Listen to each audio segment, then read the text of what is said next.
चलिए आज के करंट अफेयर स्टार्ट करते हैं। वाइस एडमिरल अजय कोचर बने भारतीय नौसेना के उप प्रमुख। क्या बने हुए हैं?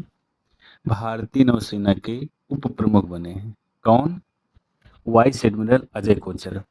अजय कोचर ने 29 मई 2026, कब? 29 मई 2026 को भारतीय नौसेना के 48वें उप प्रमुख VCNS के रूप में कार्यभार संभाला। कौन से? 48वें।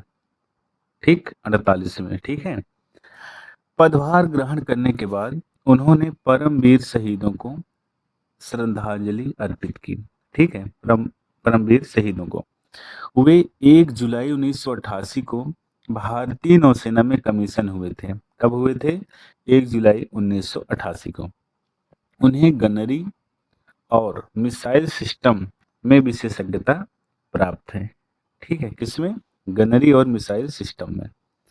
उन्होंने नौसेना के 5 प्रमुख युद्धपोतों का नेतृत्व किया है। कितना? 5। ठीक है। इससे पहले वे अंडमान और निकोबार कमान सिनकान के कमांडर इन चीफ और एनडीए के कमांडेंट रह चुके हैं। क्या क्या रह चुके हैं ये? कमांडर इन चीफ और एनडीए के कमांडेंट रह चुके हैं।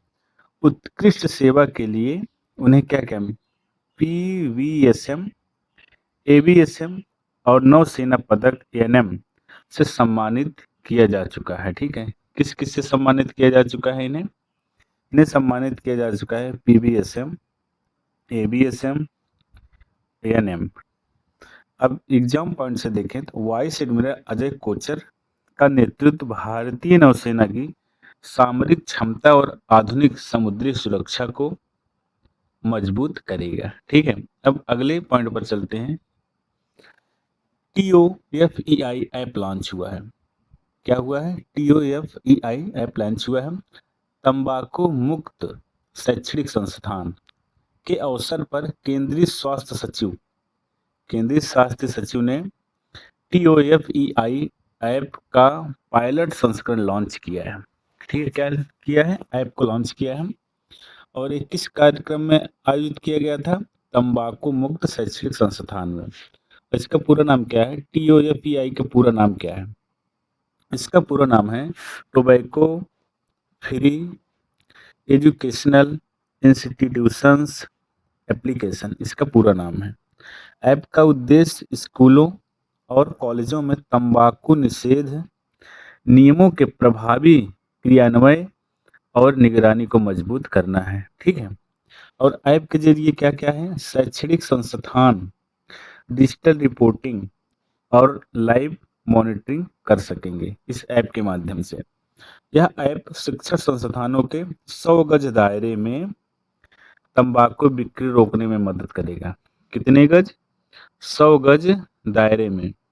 ठीक है, और सरकार का लक्ष्य युवाओं को तंबाकू सेवन से बचाना और जागरूकता बढ़ाना है। TOFEI ऐप भारत में शैक्षणिक संस्थानों को तंबाकू मुक्त बनाने और युवाओं में स्वास्थ्य जागरूकता बढ़ाने की दिशा में महत्वपूर्ण डिजिटल पहल है। कौन सा पहल है? डिजिटल पहल है। अब चलते हैं अगले क्वेश्चन की तरफ। अगला क्वेश्चन है, IIMC ने शुरू की AIME एकेडमी। ठीक है, इसके बारे में बात करते हैं हम। IIMC ने नई दिल्ली में, कहा? नई दिल्ली में AIME एकेडमी की शुरुआत की है। AIME का पूरा नाम क्या है? आर्टिफिशियल इंटेलिजेंस इन मीडिया इंटरटेनमेंट, इसका पूरा नाम है। और कार्यक्रम में सूचना एवं प्रसारण मंत्रालय के सचिव शामिल हुए। ठीक है, कार्यक्रम में। अब AIME एकेडमी के 5 प्रमुख स्तंभ क्या क्या हैं? क्षमता निर्माण, मीडिया प्रोफेशनल को AI टूल्स और AI साक्षरता से जोड़ना है। अनुसंधान यानी कि रिसर्च, मीडिया क्षेत्र में AI के प्रभाव और संभावनाओं का अध्ययन करना है। नवाचार एवं इनक्यूबेशन, स्टार्टअप्स और नए आइडिया को तकनीकी सहायता देना है। Responsible AI policy development, AI के नैतिक और जिम्मेदार उपयोग के लिए नीति निर्माण करना है। Industry, academia, collaboration, media industry और शैक्षणिक संस्थानों के बीच सहयोग बढ़ाना है। ठीक है, इसके महत्वपूर्ण बातें क्या क्या हैं? सचिव कौन है? चंचल कुमार। सचिव चंचल कुमार ने एआई केवल सहायक है। क्या है? एआई केवल सहायक है, यह मानवीय निर्णय और संपादित जिम्मेदारी का स्थान नहीं ले सकता। क्या नहीं ले सकता? मानवीय निर्णय का। ठीक है, और कार्यक्रम में न्यूज इनिटिएटिव जीएनआई समर्थित एआई स्किल प्रोग्राम का ग्रेजुएशन डे भी मनाया गया। कौन सा डे? ग्रेजुएशन डे भी मनाया गया। इस कार्यक्रम के तहत 100 से अधिक न्यूज रूम पत्रकारों को एआई प्रशिक्षण दिया गया। कितने? 100 से अधिक। कितने? 100 से अधिक। ठीक है, अब चलते हैं अगले क्वेश्चन की तरफ बढ़ते हैं। जापान ने भारतीय आमों के आयात पर लगाया बैन। क्या लगाया? भारतीय आमों पर। जापान ने भारतीय आमों के आयात पर अस्थायी प्रतिबंध लगा दिए हैं। कितना? अस्थायी लगाया है। रिपोर्ट के अनुसार यह फैसला गुणवत्ता मानकों क्वालिटी स्टैंडर्ड्स में पाई गई कमियों के कारण लिया गया है। ठीक है, लगभग 20 वर्षों बाद, कितने? 20 वर्षों बाद जापान ने भारतीय आमों पर इस प्रकार का प्रतिबंध लगाया है। कितने वर्षों बाद? 20 वर्षों बाद लगाया है। ठीक है, इससे पहले वर्ष 2006 में, कब? 2006 में फलों की मक्खी फ्रूट फ्लाई की समस्या के कारण भी जापान ने भारतीय आमों के आयात पर रोक लगाई थी। किसके कारण?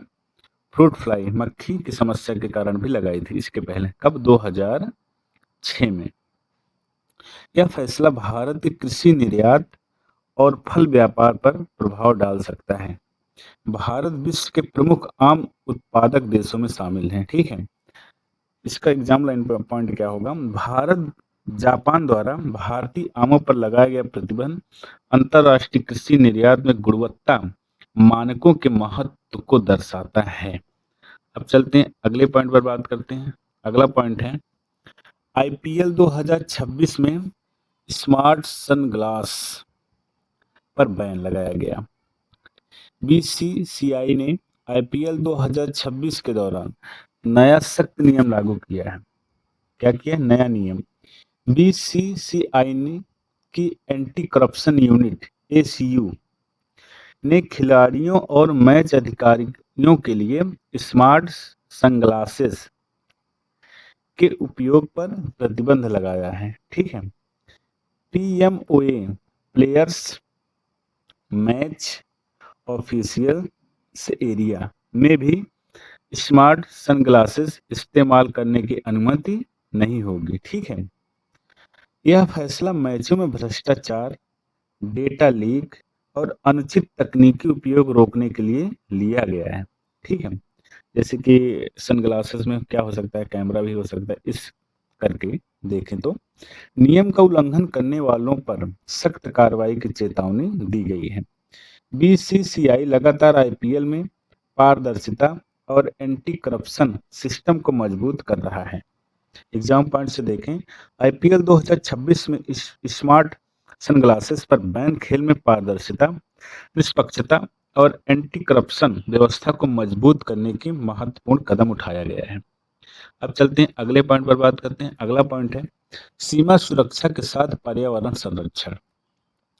केंद्रीय गृह मंत्री अमित शाह जी ने गुजरात के भुज, कहाँ? गुजरात के भुज में भारत पाक सीमा स्थित G7 बॉर्डर आउटपोस्ट पर नीम का पौधा लगाया। किस चीज का पौधा लगाया? नीम का पौधा लगाया। नीम का पौधा लगाया। सुरक्षा बलों ने पिछले 5 वर्षों में 7.5 करोड़, कितने? 7.5 करोड़ से अधिक पौधा रोपण किया है। ठीक है, जवान देश की सीमाओं की सुरक्षा के साथ साथ पर्यावरण संरक्षण में भी योगदान दे रहे हैं। ठीक, जब यह अभियान हरित पर्यावरण, जलवायु संरक्षण और सीमा क्षेत्रों में हरियाली बढ़ाने से जुड़ा हुआ है। कार्यक्रम का उद्देश्य सुरक्षा बलों, पर्यावरण जागरूकता और सतत विकास को बढ़ावा देना है। ठीक है। सीमा क्षेत्रों में वृक्षारोपण से मिट्टी संरक्षण और पर्यावरण संतुलन को भी मजबूती मिलती है। सुरक्षा बलों द्वारा बड़े स्तर पर पौधारोपण देश की सुरक्षा के साथ साथ पर्यावरण संरक्षण के प्रति उनकी जिम्मेदारी को दर्शाता है। अब चलते हैं अगले पॉइंट की तरफ। अगला पॉइंट है आरबीआई वार्षिक रिपोर्ट, बैंकिंग फ्रॉड मामले। ठीक, इस पर बात करते हैं। आरबीआई की वार्षिक रिपोर्ट के अनुसार एफवाई 2025 और 26 में कुल 10,114 बैंकिंग फ्रॉड मामले दर्ज हुए। कितना? 10,114। ठीक है। पिछले वित्तीय वर्ष 2024-25 में यह संख्या कितनी थी? 23,722 थी। 23,722 थी।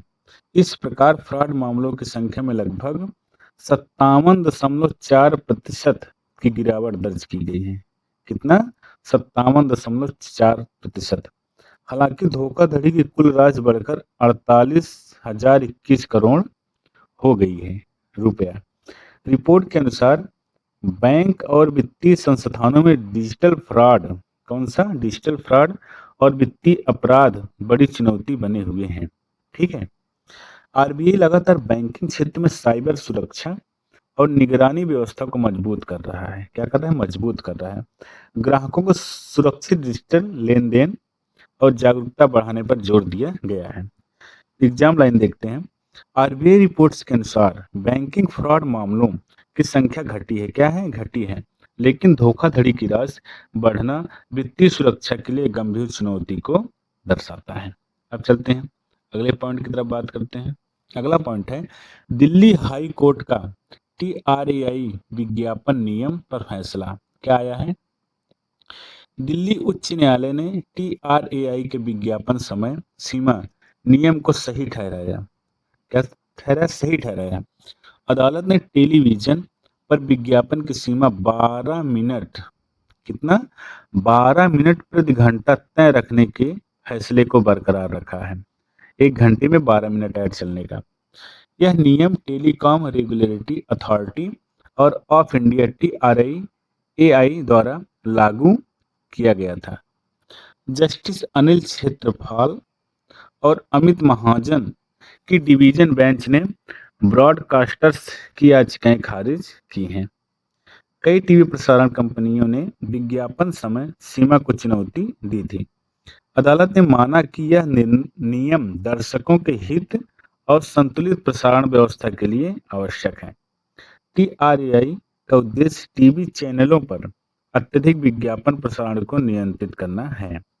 दिल्ली हाई कोर्ट का यह फैसला दर्शकों के हित में टीवी प्रसारण में विज्ञापन नियंत्रण और संतुलन बनाए रखने की दिशा में महत्वपूर्ण माना जा रहा है। चलते हैं अब अगले पॉइंट की तरफ बात करते हैं। दिल्ली हौज खास एसी ब्लास्ट हादसा। क्या हुआ था? दिल्ली में एसी ब्लास्ट के कारण घर में भीषण आग लग गई थी और इस हादसे में पूर्व आईएएस अधिकारी की मृत्यु हो गई। पटना में उनके बेटी भी प्रभावित हुई, जिन्हें अस्पताल में भर्ती कराया गया और डॉक्टरों ने खतरे से बाहर बताया। ठीक है। प्रारंभिक जानकारी के अनुसार आग एसी के इंडोर यूनिट में ब्लास्ट होने से लगी। सूचना मिलते ही पुलिस और फायर ब्रिगेड की टीम मौके पर पहुंची। यह घटना घरों में इलेक्ट्रॉनिक उपकरणों की सुरक्षा और नियमित मेंटेनेंस के महत्व को दर्शाती है। हौज खास एसी हादसा घरेलू इलेक्ट्रॉनिक उपकरणों की नियमित जांच और अग्नि सुरक्षा उपायों की आवश्यकता को उजागर करता है। अब चलते हैं अगले पॉइंट की तरफ बात करते हैं। अगला पॉइंट है स्क्रिप्स नेशनल स्पेलिंग बी 2026। छात्र श्री पारिख ने स्क्रिप्स नेशनल स्पेलिंग बी 2026 का खिताब जीता। 14 वर्षीय भारतीय मूल के छात्र श्री पारिख से संबंधित है। किससे है? क्षेत्रेय पारिख से। फाइनल मुकाबले में उन्होंने किसको हराया? ईशान गुप्ता को। किसको? ईशान गुप्ता को हराया, जो कि 12 नंबर जर्सी में थे। 90 सेकंड के स्पेल ऑफ राउंड में श्रेय ने 32 शब्दों के सही स्पेलिंग बताकर जीत हासिल की, जबकि जो दूसरे नंबर पे थे गुप्ता, ईशान गुप्ता, वो 25 ही स्पेलिंग बता पाए थे। ठीक है।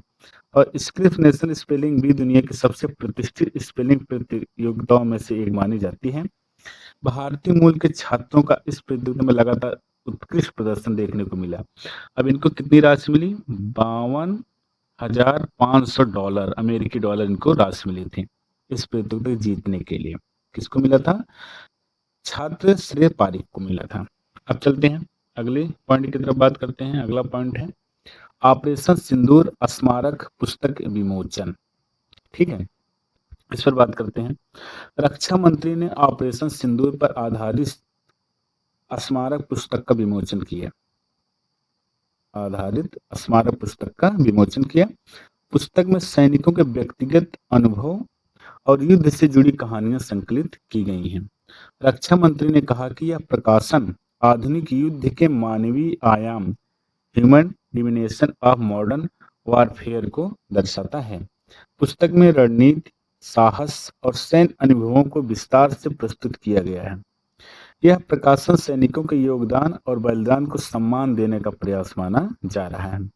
आधुनिक युद्ध में तकनीक के साथ साथ मानवीय नेतृत्व और मानसिक दृढ़ता के महत्व पर भी जोर दिया गया है। ऑपरेशन सिंदूर पर आधारित यह स्मारक पुस्तक आधुनिक युद्ध में सैनिकों के साहस, अनुभव और मानवीय पहलुओं को उजागर करती है। रक्षा मंत्री कौन है? राजनाथ सिंह जी हैं। अब चलते हैं अगले पॉइंट की तरफ बात करते हैं। अगला पॉइंट है आपकी स्क्रीन पर, खरीफ अभियान 2026 की बैठक।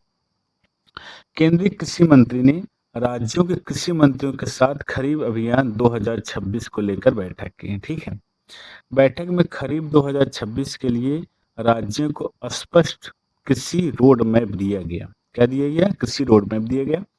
केंद्रीय मंत्री ने कौन है? शिवराज सिंह चौहान जी हैं। केंद्रीय मंत्री ने कहा कि अब किसान हित में तेज फैसलों और प्रभावी क्रियान्वयन का समय है। उन्होंने कृषि को देश की जीवन रेखा बताते हुए मिशन मोड में कार्य करने पर जोर दिया। किस मोड में? मिशन मोड में। राज्यों से दलहन मिशन, तिलहन मिशन, कॉटन मिशन की व्यक्तिगत समीक्षा करने का आग्रह किया गया। सरकार का फोकस कृषि उत्पादन बढ़ाने, किसानों की आय सुधारने और आत्मनिर्भरता कृषि व्यवस्था को मजबूत करने पर है। खरीफ सीजन में बीज, उर्वरक और सिंचाई व्यवस्था की तैयारी पर भी चर्चा हुई। एग्जाम लाइन से बात करें, खरीफ अभियान 2026 की बैठक कृषि उत्पादन बढ़ाने, किसान हित में मिशन मोड पर कार्य करने की सरकार की रणनीति दर्शाती है। कौन सा मोड? Mission mode.